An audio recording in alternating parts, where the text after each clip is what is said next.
Hi, this is Isabella Ferraro and this is my Week 5 video diary. I was really happy with my performance on Monday. I thought I did really well. What I was nervous about was hitting all the notes because they're obviously a lot higher and I have to hit them a lot harder with a lot more strength than I usually would. And so I was really happy that I managed to hit all those notes. And I thought I looked really nice. I really liked the styling, and that all comes down to Nat, you know, styling, song choice, the dances and stuff. So I'm really, really happy because it looked brilliant, and I felt, you know, like I looked good, and it was just, I thought it just was a very smooth performance and did what I had to do. So I don't think the song was too far from what I'm actually like as an artist. Like I still felt very artistic, but it's certainly far from my genre. Like it's a pop, essentially it's a pop song, and I think I'm so far from like commercial pop. So it's still not, you know, a song that I'd write, or you know, if I chose, it's not something that I'd necessarily pick for my, like, this is who I am. But what I really like about Nat's choices is that she does pick something different every week, and she picks things that aren't me because she wants to show people that it doesn't matter what I get thrown at me, I can still do it, I can still pull it off. Throughout the week before I perform, I often try and think, oh, Mel's going to like it, or Ronan's not going to like it, or Guy's going to love it. Like, I try and think which judge is going to like it and which isn't, so that when it does come time to get feedback, I can already sort of half expect it, or I'm at least a bit prepared for any criticism. But with my last performance with Ray of Light, I honestly thought that either all the judges would love it or they'd all really not like it.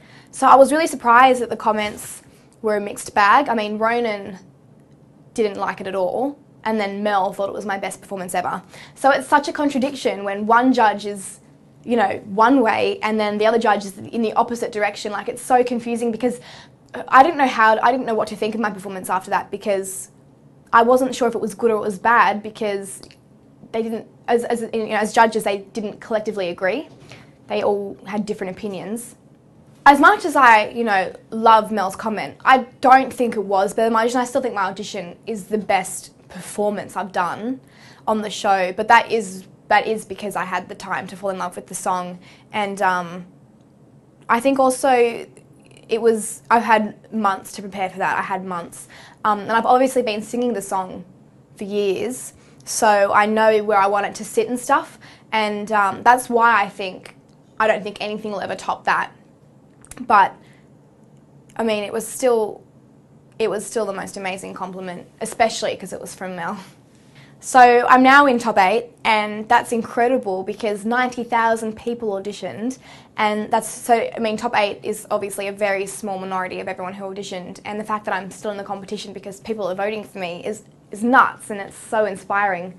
And because of that, I think that music's going to be, like, in terms of a career, I think it's going to be very possible. I think that now that I know people like me and they like my music, like my sound, I think that I'd definitely like to keep creating music, and I just want to do it more and more every time. So I think what being in the top 8 has made me realise is that a career is possible and probable, but it's definitely possible. I feel like I'm living the dream, and I feel like I'm exactly where I want to be because I know what I wanted, and that's the most important thing. You have to know what you want, and the key to living your dream is by asking yourself all the tough questions and by figuring out where you want to go and how far you're willing to get where you want. To live your dream, you have to be very headstrong and very clear and true to yourself. So that's my advice for anyone out there who is struggling with an opportunity that they want to do, or, you know, a dream that they have, no matter how big or small, and they don't know how to get there. I think you have to do what you want to do, and you just have to go for it and give it 100%.